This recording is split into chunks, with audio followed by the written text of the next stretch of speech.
New head, 20:1 compression. I have a suspicion we need to go lower, but we'll try this first. There's a slight issue here. I gain compression by lowering the roof of the combustion chamber. I'll show you the problem. I've gained back some volume because the spark plug is not threaded all the way down. Need to remove some material here and also on the head cover.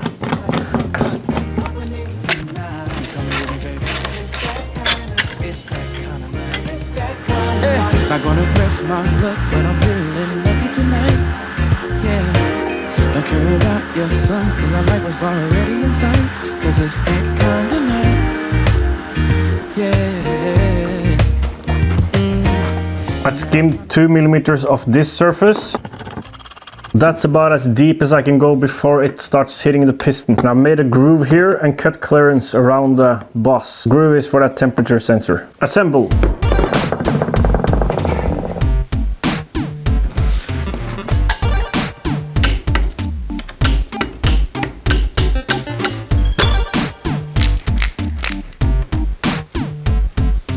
That slot was completely unnecessary. There's clearance already. I'm gonna do a compression test, but first let's check if there's clearance in here. Clearance.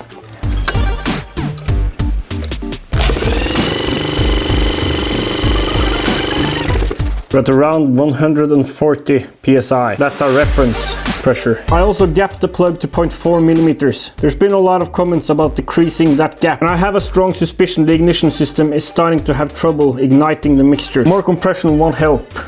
I've been using this sous vide cooker for preheating the water, but it crapped out on me. And I can't find anything obviously wrong, and I can't be bothered troubleshooting either. I'll replace it for now with these 3 aquarium heaters, and I'll get another one because it's really convenient for not just for this but for other stuff too. This will probably be really slow. Might top it up with some hot water. Up from 14.5:1 to 20:1 compression. 15 degrees of ignition advance to be safe-ish. Let's see what happens.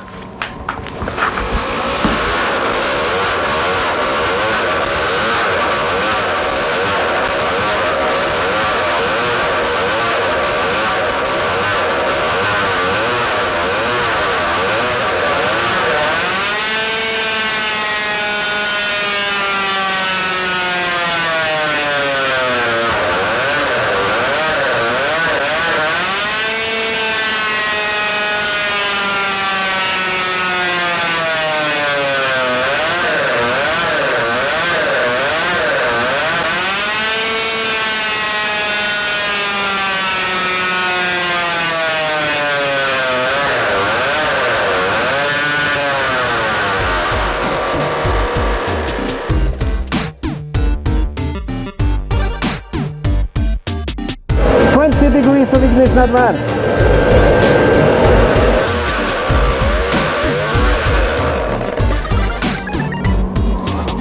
The belt slipped.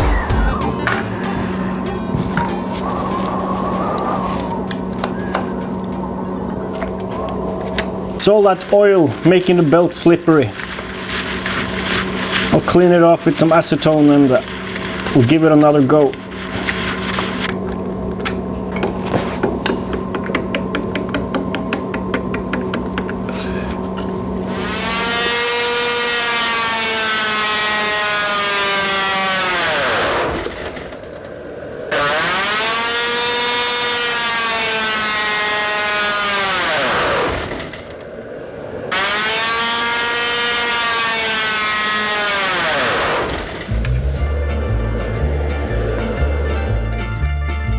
Success! The engine didn't blow up and we're making more power. Substantially more power actually. Our ignition problem has become even more apparent though, which isn't a big surprise. Let's remove some of the graphs here to make it easier to understand what's going on. This green line, that's from last time with the exhaust stub only and 20 degrees of ignition timing. And the 3 other ones, that's from now with 20:1 compression ratio but 15 degrees of ignition advance. They're pretty much the same. Notice how with 20 degrees of ignition advance the ignition couldn't cope anymore down here. Now see what happens when I add in 5 degrees more of ignition advance with the 20:1 compression. They're not super consistent, and keep in mind all these readings are taken at a much lower temperature than the stub exhaust only run, and it seems like this engine wants higher temperature. Regardless, you can see how there's much more power with 20 degrees of ignition advance and 20:1 compression. The problem is when torque starts rising, which is around here. Actually, I'll show you the torque graphs instead. You can see torque steadily rising to about 9,000 RPM for all the other runs, except this one, which lost ignition. Torque starts rising and the ignition can't cope anymore. If we can get the ignition system to hang in there, just imagine what will happen. A little bit below 13,000 RPM, the ignition can't cope anymore. And the curve plummets. This is great news. Now we know that if we can keep the spark going, we'll probably make a lot more power. But how? I really don't want to ditch the Ignitec unit. It's such a nice unit to work with. So easy to change the parameters and ignition timing and stuff. And there's a bunch of other outputs here, which can come in handy on a bike. This is the Sparker DC CDI P1 Race, though. It has one output for a coil. There's a Sparker DC CDI P2 Race version, which has 2 outputs. And you can connect those 2 outputs together into one coil. That might give twice the amount of grunt. I'm not quite sure how the math works out here. Another option would be to use the output of this unit to trigger a second stage, which would drive the coil much harder and replace the coil for something hotter. I'll look into it. It's my birthday, by the way. Happy birthday to me. I spent yesterday driving around trying to find some surface gap plugs. No luck. I was going to test a theory, maybe with the electrodes of the spark plug protruding like on normal plugs. Squish velocity is blowing away the spark. Well, actually not the spark. I think that's a misconception. I think it might be blowing away the ionized air fast enough so that a spark can't travel. Like the conductive air is blown away faster than it can form between the electrodes. That's one theory. Another theory is the pressure is getting too high for the plug to fire. Seems strange that it works better at 15 degrees versus 20 though. As at 15 degrees there's higher pressure in the chamber versus at 20. It should be easier for a spark to form at 20 degrees before top dead center versus 15. Makes the next theory more plausible. At 20 degrees before top dead center, it's wetter than at 15 degrees. Maybe that turbulent mixture dries it somehow. Also, there's higher temperature in the chamber at 15 degrees versus 20. Maybe that's why it's easier for the plug to fire at 15 versus 20 degrees. I was also going to pick up some plug caps without resistors in them. I forgot though, this is 1K, that's the lowest I've got. Might remember I'm running a resistor plug and a resistor cap. Make it easier for all my electronics to fend off the noise. It might cause problems for me now though. As I haven't got a cap, I'm just gonna use a ring terminal. First, let's try some rising runs versus the descending runs I've been doing up until now and see how it behaves. We'll involve the PID loop, which I haven't tuned at all yet.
It's the day after. I spent the rest of yesterday driving around, trying to think about all the stuff going on here.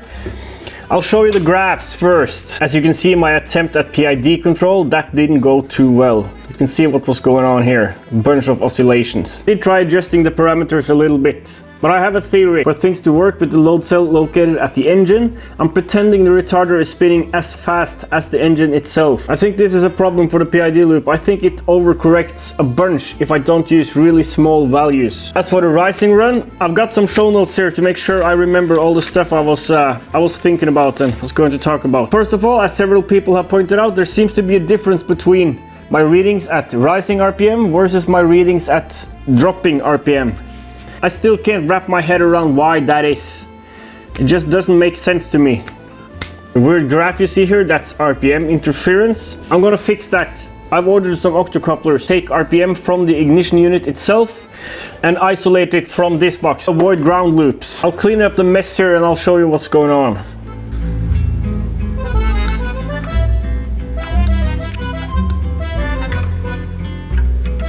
This is the power graph after some cleaning up. You can see there's still some RPM issues going on. Actually, it seems like something made the engine quit on its way up. It's acting very differently to a normal two-stroke. You can see this almost flat but rising torque curve from around 9,000 RPM up until 14,500 RPM. Slowly rising. Let's see here. 20-to-1 compression on a boosted engine. And it doesn't seem to fall apart. That's pretty special. Depending on how this works out, it might even be beneficial to go higher. We'll see. Talked about the octocoupler, taking RPM from the ignition unit, eliminate noise. We didn't seem to have any spark issues on rising runs. I'm not sure what's going on here. I'm not sure what's making the engine quit so abruptly. Actually, there's something. In the hydraulic pump mode I've been running, I don't think the brake can go either way. You can choose if it's ramping up or ramping down. So I've chosen to have it ramping up, and when it gets to a point and torque starts dropping, it doesn't drop down again. That might be why the engine just suddenly stops. Might be. At least part of it. Might be some ignition or other issues going on too. Different readings on the way up versus on the way down. Still can't wrap my head around that. I would think force at the load cell would be the same, and the variable would be how fast or slow RPM was rising or dropping. I need to give it some more thought.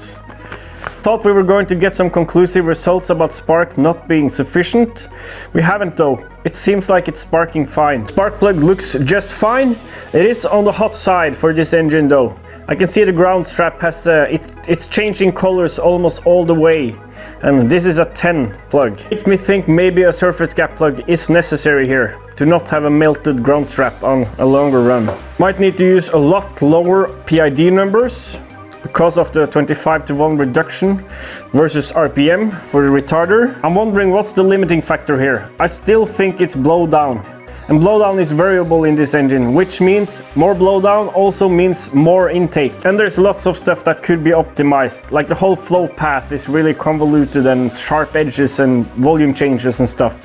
Just a prototype. We need more consistent readings. I'm hoping that optocoupler can help me with that. And I'm gonna go through the retarder and see if there's any more loose cables which are causing intermittent problems. Lots of questions. I need time to process this. Stake out the course forward. See you next time.